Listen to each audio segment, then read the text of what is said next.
Halo teman-teman, perkenalkan nama saya Anak Agung Bungayu Saraswati dengan nomor angkatan 47 dari kelompok 4. Di sini saya akan mempresentasikan esai yang telah saya buat yang berjudul Dharma. Daya alami Rosella menjadi antivirus Hibiscus subdariva sebagai alternatif terapi preventif penyakit influenza pada wisatawan lokal maupun mancanegara. Selamat menonton. Seperti yang kita tahu, Bali merupakan salah satu destinasi wisata yang paling populer di dunia, di mana pulau ini menyajikan keindahan alam, wisata kuliner, dan juga budaya masyarakat lokal yang masih asri. Data lonjakan wisatawan dari Badan Pusat Statistik pada tahun 2024 menunjukkan bahwa pada Desember 2023, Pulau Bali menerima 481.646 wisatawan, di mana dari data tersebut mengalami kenaikan sebesar 19,47% daripada tahun-tahun sebelumnya. Di mana yang kita tahu, tahun-tahun sebelumnya merupakan awal pandemi COVID-19 terjadi. Kenaikan data wisatawan ini menyebabkan perekonomian di Bali semakin membaik. Namun, ada peningkatan resiko penularan penyakit infeksius seperti influenza. Menurut data Dinas Kesehatan Bali di tahun 2024, influenza menyumbang 15-30% dari total kunjungan ke rumah sakit dan 40-60% kunjungan ke puskesmas yang ada di Bali. Di mana dari data tersebut dapat kita simpulkan, influenza menjadi salah satu penyakit infeksius yang dapat menjangkit wisatawan lokal maupun wisatawan mancanegara yang sedang berlibur di Bali. Faktor-faktor penyebaran penyakit influenza. Destinasi wisata yang ramai menyebabkan adanya kontak langsung antar wisatawan, bisa secara langsung maupun tidak langsung, karena influenza menyebarnya bisa dari droplets dan juga sentuhan langsung terhadap droplets. Jarak dekat antar wisatawan, penggunaan fasilitas umum, dan kontak fisik juga dapat mempercepat penyebaran infeksi dari virus influenza itu sendiri.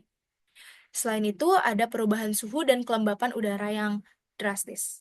Di mana yang saya rasakan belakangan ini, cuaca di Bali mengalami perubahan iklim yang sangat drastis, pancaroba ya, di mana ini dapat mengurangi atau menyebabkan kelemahan imun pada wisatawan lokal maupun mancanegara yang sedang berlibur di Bali. Paparan polusi udara di kawasan padat seperti Denpasar atau kawasan utama lainnya, seperti Kuta atau Canggu, juga menyebabkan tersumbangnya emisi kendaraan bermotor yang dapat mengiritasi saluran pernafasan, di mana konsentrasi partikel berbahaya seperti PM2,5 dan PM10 juga dapat menaikkan faktor penyebaran penyakit influenza.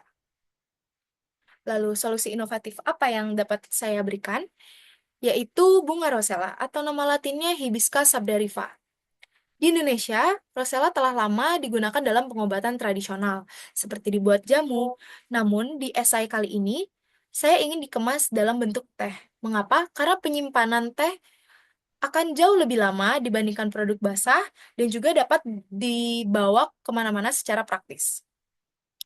Teh yang dibuat dari kelopak bunga rosella dipercaya dapat mengatasi berbagai gangguan kesehatan seperti batuk, demam, dan infeksi ringan. Lalu, bagaimana mekanisme kerja bunga rosella sebagai antivirus? Mekanisme kerja teh rosella melawan influenza itu bersifat multifaset, di mana yang pertama, senyawa dalam rosella itu dapat merusak membran lipid virus. Virus influenza merupakan salah satu virus yang terselubung oleh lipid. Ketika selubung lipidnya dirusak oleh senyawa dalam rosella, virus mengalami pengurangan kemampuan dalam menginfeksi sel inang. Kemudian yang kedua, berperan sebagai modulator sistem imun.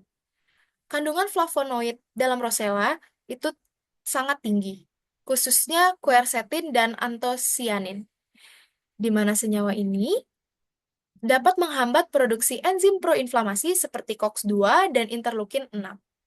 Jadi bisa dimanfaatkan sebagai antiinflamasi. Lalu yang ketiga, kandungan antioksidan yang tinggi, seperti vitamin C dan anthocyanin.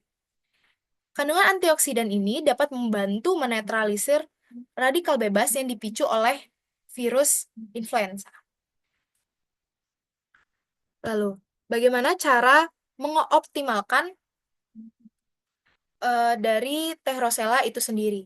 Yang pertama, kita harus mengadakan kolaborasi antara pemerintah, pelaku usaha, dan tenaga kesehatan. Pemerintah dapat memberikan sosialisasi kepada wisatawan tentang khasiat rosella melalui kampanye di bandara, hotel, dan tempat wisata.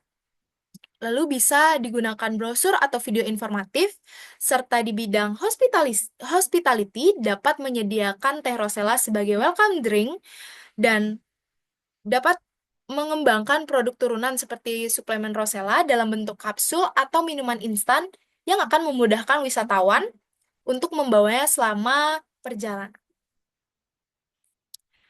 Lalu ini referensi yang saya gunakan. Untuk gambar, saya semua menggunakan aplikasi Canva. Sekian presentasi dari saya. Mohon maaf apabila ada hal yang kurang berkenan. Sekian, terima kasih.